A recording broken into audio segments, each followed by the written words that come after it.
የአዳነች አቤቤ ምስጢራዊ ሽሽት ሻዕቢያ በገሳ መግለጫው ተጠመደ። ከዋይት ሃውስ የተሰማው ጉድ። በአዲስ አበባው አስተዳደርና በቤተ መንግስቱ ከፍተኛ አመራሮች ዘንድ ታላቅ መብረቃዊ ድንጋጤ ተፈጥሯል። የብልጽግና ፓርቲው የልብ ትርታና የጠቅላይ ሚኒስትር አብይ አህመድ ቁልፍ የፖለቲካ ቀኝ እጅ የሆኑት ከንቲባ ወይዘሮ አዳነች አቤቤ አገር ጥለው ለመፈርጠጥና በአሜሪካ የፖለቲካ ጥገኝነት ለመጠየቅ በምስጢር እየተዘጋጁ መሆናቸው ተሰምቷል።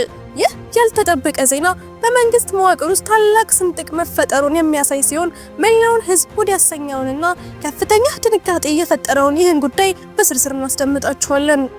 በአዲስ አበባ እና በአስመራ መካከል ለዓመታት ተገንብቶ የነበረው የሰላም ድልድይ ዛሬ ሙሉ በሙሉ ተደርምሷል። በሁለቱ ሀገራት መካከል ያለው ግንኙነት ከወዳጅነት ወደ ቀጥተኛ ፍጥጫ የተሸጋገረበት የዛሬው ዕለት የአፍሪካ ቀንድን የሰላም ስጋት አዲስ መልክ አስይዞታል።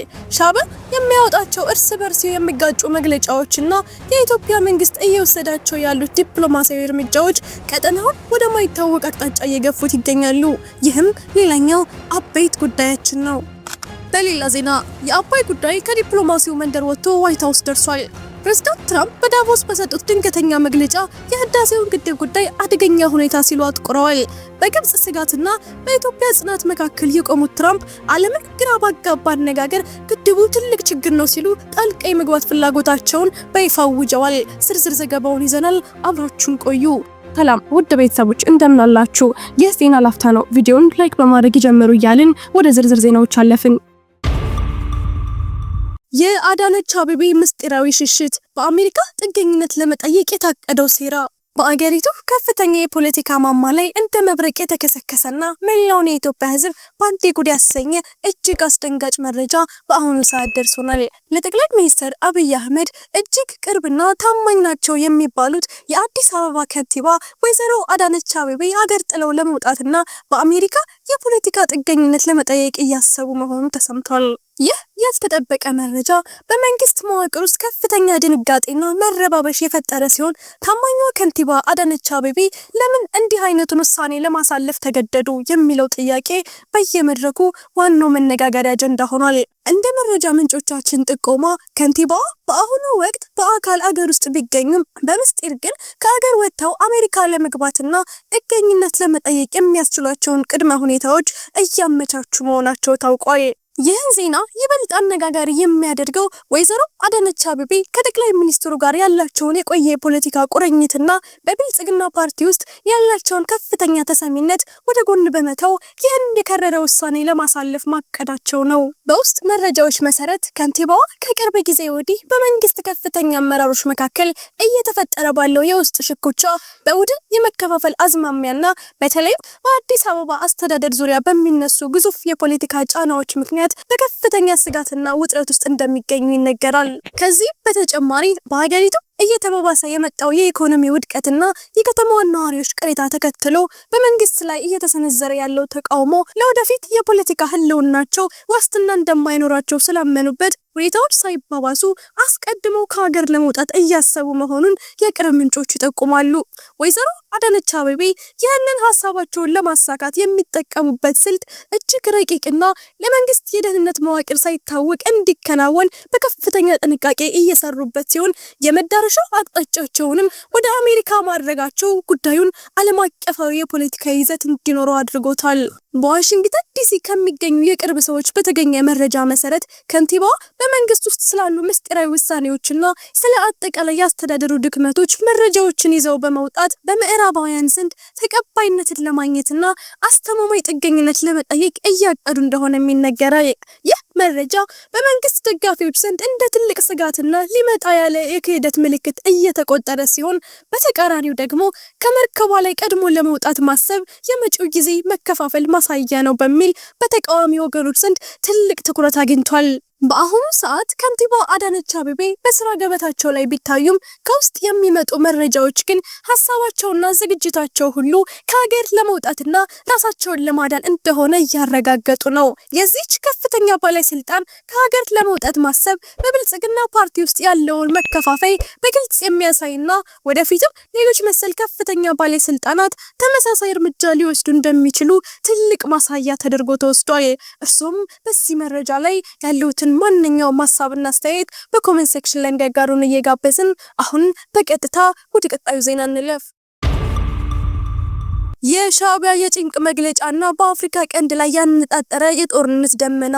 በኢትዮጵያና በኤርትራ መካከል ያለው የባህር በር ፍላጎትና ዲፕሎማሲያዊ ሽኩቻ አሁን ላይ ወደ አዲስና አደገኛ ምዕራፍ ተሸጋግሯል። የኤርትራ ኤምባሲ ባለፈው ሳምንት ለኢትዮጵያ ወደብ አልከለከልኩም ሲል ያወጣው መግለጫ በሁለቱ ሀገራት መካከል ያለውን ጥልቅ አለመተማመንና እየናረ የመጣውን የቃላት ጦርነት በግልጽ የሚያሳይ ነው። ይህ መግለጫ የወጣው በተለይ ዘ ኮንቨርሴሽን በተባለው ዓለም አቀፍ የትንታኔ መድረክ ላይ ኤርትራ ለኢትዮጵያ የባህር በር እንዳትጠቀም ከለከለች ተብሎ የቀረበውን ሪፖርት ለመቃወም ቢሆንም በውስጡ የያዛቸው ነጥቦች ግን በኢትዮጵያ መንግስት በኩል ሲነሱ ከቆዩት ቅሬታዎች ጋር ፈጽሞ የሚጋጩ ናቸው። ሻዕቢያ በመግለጫው ለንግድ አገልግሎት የሚውል የባህር በር አጠቃቀምን ኮሜርሻል አክሰስ በህጋዊ ስምምነት መሰረት ተቃውሞ ያላቅም ቢልም ይህ አባባል ጠቅላይ ሚኒስትር አብይ አህመድ ከወራት በፊት በፓርላማ ካደረጉት ንግግር ጋር በእጅጉ ይጋጫል። ጠቅላይ ሚኒስትሩ ኢትዮጵያ የአሰብን ወደብ ከኤርትራ ጋራ በጋራ ለማልማትና ለመጠቀም ያቀረበችው ሰላማዊ ጥያቄ በኤርትራ በኩል ውድቅ ተደርጎባታል ማለታቸው የሚታወስ ነው። ሻዕቢያ አሁንም ድረስ የንግድ አጠቃቀምን ከሉዓላዊነት ጋር ማምታታት አይቻልም በሚል ስሌት የኢትዮጵያን ጥያቄ እንደ ወረራና ሉዓላዊነት የመንካት ሙከራ አድርጎ በመፈረጅ ላይ ይገኛል። ከዚህ የባህር በር ውዝግብ ጋር ተያይዞ በዛሬው ዕለት ጥር 2026 የወጡ አዳዲስ መረጃዎች እንደሚያመለክቱት በሁለቱ ሀገራት መካከል ያለው ግንኙነት ከቃላት ጦርነት አልፎ ወደ ወታደራዊ ውጥረት እያመራ ነው። ለዚህም ማሳያው የኢትዮጵያ ፌዴራል ፖሊስ ጥር 14 ቀን 2026 በሰጠው መግለጫ በአማራ ክልል ወልዲያ ከተማ ላይ በአንድ የጭነት መኪና ተጭኖ ሲንቀሳቀስ የነበረ 56800 የጥይት ክምችት በቁጥጥር ስር መዋሉን ይፋ ማድረጉ ነው። ፖሊስ እንደገለጸው ከሆነ ይህ የጥይት ክምችት 41999 የክላሽኒኮቭ፣ 14000 የብሬንና 800 የዲሽቃ ጥይቶች ከኤርትራ ተነስቶ በትግራይ በኩል በማለፍ ለአማራ ክልል ታጣቂዎች ሊደርስ የነበረ ሲሆን የኢትዮጵያ መንግስት ይህንን ድርጊት ሻዕቢያ ኢትዮጵያን ለማፍረስ የሚያደርገው ቀጥተኛ ጣልቃ ገብነት ሲል በይፋ ከሷል። ኤርትራ በበኩሏ ይህንን ወንጀላ የተቀነባበረ የፈጠራ ክስ ስትል ብታጣጥለውም የኢትዮጵያ ባለስልጣናት ግን ኤርትራ የውስጥ ደህንነትን ለማናጋት ታጣቂዎችን በመርዳት ላይ ትገኛለች የሚል ጽኑ አቋም ይዘዋል። ይህ አዲስ ክስ ደግሞ በባህር በር ጥያቄው ላይ ለተፈጠረው ቅራኔ ተጨማሪ ነዳጅ ሆኖታል። በተለይም የኤርትራ ፕሬዝዳንት ኢሳያስ አፈወርቂ በቅርቡ በሰጡት ቃለ መጠይቅ የኢትዮጵያ ገዢ ፓርቲ በኤርትራ ላይ የጦርነት አዋጅ አውጇል ማለታቸውና ኢትዮጵያ በበኩሏ የባህር በር ጥያቄ የህልውና ጉዳይ ነው ብላ መቆሟ የቀጠናውን ወደ ሌላ ደም አፋሳሽ ግጭት ሊከቱት ይችላሉ የሚል ስጋት በዓለም አቀፍ ተንታኞች ዘንድ እንዲያይል አድርጓል። የሻዕቢያ አልከለከልኩም ባይነትና የኢትዮጵያ መንግስት ተከልክያለሁ ባይነት በመካከላቸው ያለውን የዲፕሎማሲ ድልድይ ሙሉ በሙሉ የሰበረ ይመስላል። ቪዲዮአችንን ላይክ ማድረግ አይርሱ እያልን ወደ ቀጣዩ ዜና አለፍን። አደገኛ ሁኔታ ነው። ፕሬዝዳንት ትራምፕ በአባይ ጉዳይ ኢትዮጵያና ግብጽን ለማስማማት መነሳታቸውን አስታወቁ። የአሜሪካው ፕሬዝዳንት ዶናልድ ትራምፕ በዳቮስ የኢኮኖሚ ፎረም ላይ ከግብፁ ፕሬዝዳንት አብዱልፈታህ አልሲሲ ጋር በነበራቸው ቆይታ በታላቁ የህዳሴ ግድብ ዙሪያ ያለውን ሁኔታ አደገኛ ሲሉ ገልጸውታል። ፕሬዝዳንቱ ግድቡ ለሚሊዮን ዓመታት ይፈስ የነበረውን የውሃ ፍሰት ሊገድብ ይችላል የሚል ስጋት እንዳላቸው በመጥቀስ ግድቡ ትልቅ ችግር ነው፣ የሆነ ነገር ማድረግ አለብን ሲሉ ሁለቱን ሀገራት ወደ ድርድር ጠረጴዛ ለማምጣት እንደሚሰሩ ተናግረዋል።